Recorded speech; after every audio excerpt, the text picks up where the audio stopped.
بسم الله الرحمن الرحيم. الحمد لله رب العالمين والصلاة والسلام على أشرف المرسلين نبينا محمد وعلى آله وصحبه أجمعين ومن تبعهم بإحسان إلى يوم الدين. أعوذ بالله من الشيطان الرجيم. بسم الله الرحمن الرحيم.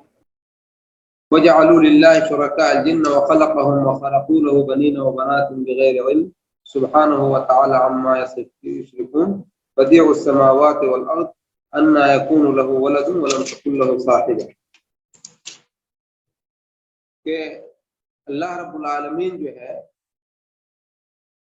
یہ آسمان اور زمین کو بغیر کسی ثابت مثال کے پیدا کرنے والا ہے، اور اللہ کا بھلا بیٹا کیسے ہو سکتا ہے جبکہ اس کی کوئی بیوی نہیں؟ اللہ یکون لہ ولد، اس کا اللہ کا بیٹا کیسے ہو سکتا ہے جبکہ اس کی کوئی بیوی نہیں ہے؟ وخلق کل شیء ولم تکن لہ، اور نہیں ہے اس کے لیے صاحبہ، کوئی بیوی، صاحبہ مطلب بیوی، زوجہ کے معنی میں۔ وخلق کل شیء وهو بكل شیء علیم، اور کیسے اللہ رب العالمین نے ساری چیزوں کو پیدا کیا ہے اور وہ ہر چیز کو جاننے والا ہے۔ اصل میں جن لوگوں نے اللہ رب العالمین کے لیے بیٹا اور بیٹی ثابت کرنے کی کوشش کی ہے، ان لوگوں کی اس آیت میں تردید کی جا رہی ہے کہ اللہ تعالیٰ نے آسمانوں اور زمین کو بغیر مادہ کے پیدا کیا، بغیر مادہ کے پیدا کیا۔ وہ فاعل اور مؤثر مطلق ہے۔ اللہ رب العالمین کو آسمان اور زمین پیدا کرنے کے لیے کسی چیز کی ضرورت نہیں، کسی نر اور مادے کی ضرورت نہیں ہے۔ وہ کسی چیز کا اثر قبول نہیں کرتا، اور باپ بیٹے کا عنصر ہوتا ہے اور منفعل ہو کر اثر قبول کرتا ہے، تب بیٹے کا مادہ اس سے منتقل ہوتا ہے۔ اس لیے اللہ کا کوئی بیٹا نہیں ہو سکتا، اور اس لیے بھی اس کا کوئی بیٹا نہیں ہو سکتا کہ اس کی کوئی بیوی نہیں ہے، اور بغیر دو ہم جنس کے ملاپ کے لڑکا نہیں ہوتا، اور اللہ کا کوئی ہم جنس نہیں ہے، اور اس لیے بھی اس کا کوئی بیٹا نہیں ہو سکتا کہ اللہ تعالیٰ نے ہر چیز کو پیدا کیا ہے،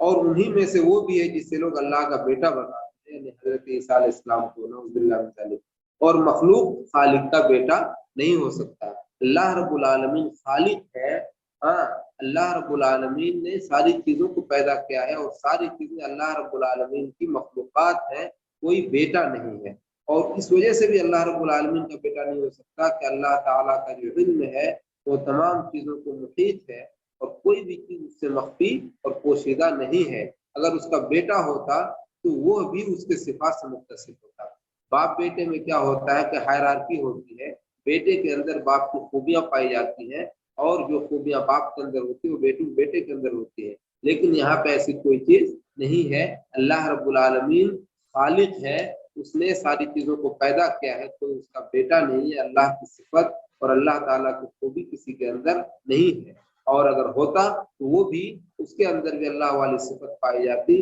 اور وہ بھی ہر چیز کا علم رکھتا، جبکہ یہ صفت غیر اللہ سے بالاجماع منفی ہے۔ یعنی اجماعی طور پر تمام لوگوں کا اتفاق ہے کہ اللہ کے علاوہ کسی بھی چیز کے اندر، کسی بھی ذات کے اندر، کسی بھی شخصیت کے اندر یہ ساری چیزیں، یہ ساری صفات نہیں پائی جاتی۔ ذالکم اللہ ربکم، اللہ کا رب فرمایا ہے کہ ذالکم اللہ ربکم، وہی اللہ تمہارا رب ہے۔ ذالکم اللہ ربکم، وہی اللہ تمہارا رب ہے۔ لا الہ الا ہو، اس کے علاوہ کوئی معبود نہیں، ہم کوئی سچا معبود نہیں۔ خالق کل شیء، وہ ہر چیز کا پیدا کرنے والا ہے اللہ تعالیٰ جو۔ فاعبدوہ، بس تم لوگ اس کی عبادت کرو۔ وہو علی کل شیء وکیل، اور وہ ہر چیز کا نگراں ہے۔ یعنی اللہ تعالیٰ جو ہے ہر چیز کا نگراں ہے، ہر چیز کو دیکھنے والا ہے۔ تو یعنی کس ذات پاک کے اوپر صفت بیان کی گئی ہے اللہ رب العالمین کے تعلق سے، وہ اللہ ہے، اور جو تمام مخلوقات کا ذالکم اللہ ربکم، وہی اللہ تمہارا رب ہے۔ اوپر جو صفات اللہ رب العالمین کے بیان کی گئی ہے کہ اس نے ایسا ایسا کام کیا، اس نے آسمان سے زمین سے، آسمان سے پانی اگایا، زمین سے تمہارے لیے پودے اگائے، آسمان سے بارش برسایا، اور زمین سے جو ہے تو پودے اگائے اور طرح طرح کے پھل اور اناج اگائے جس سے تم کھاتے پیتے ہو۔ تو وہ صفت والی جو ذات ہے وہ کون ہے؟ اللہ تعالیٰ ہے، اور وہ تمام مخلوقات کا رب ہے، اس کے علاوہ کوئی معبود نہیں۔ اسی نے ہر چیز کو پیدا کیا ہے،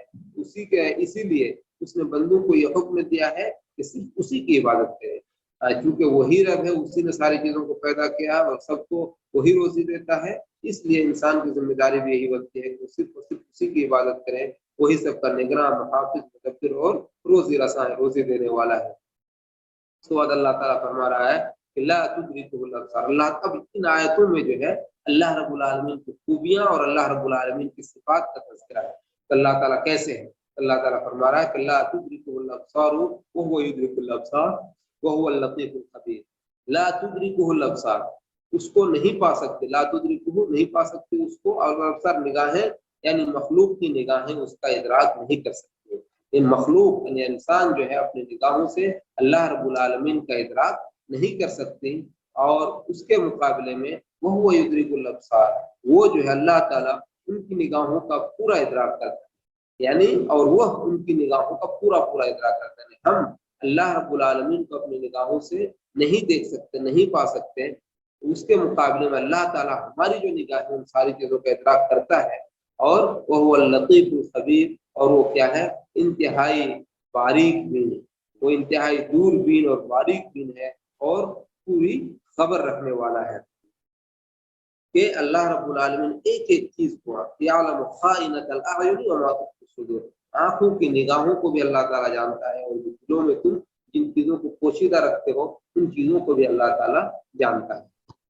تو اسی کے بارے میں اللہ تعالیٰ کہہ رہا ہے کہ اللہ تعالیٰ کو ہماری نگاہیں ادراک نہیں کر سکتے، اللہ تعالیٰ کا ادراک ہماری نگاہیں نہیں کر سکتی، لیکن اللہ تعالیٰ ہماری نگاہوں کی ایک ایک چیز کے بارے میں وہ جانتا ہے۔ اس آیت کریمہ کا ایک معنی علماء تفسیر نے یہ بیان کیا ہے کہ آیت گزشتہ آیت کے آخری حصے میں جو بات کہی گئی ہے نا، وہ ہے نا کہ واللہ علی کل شیء وکیل، کہ اللہ تعالیٰ جو ہے وہ علی کل شیء وکیل، ہر چیز کا نگراں ہے۔ تو وہی کہہ رہا ہے کہ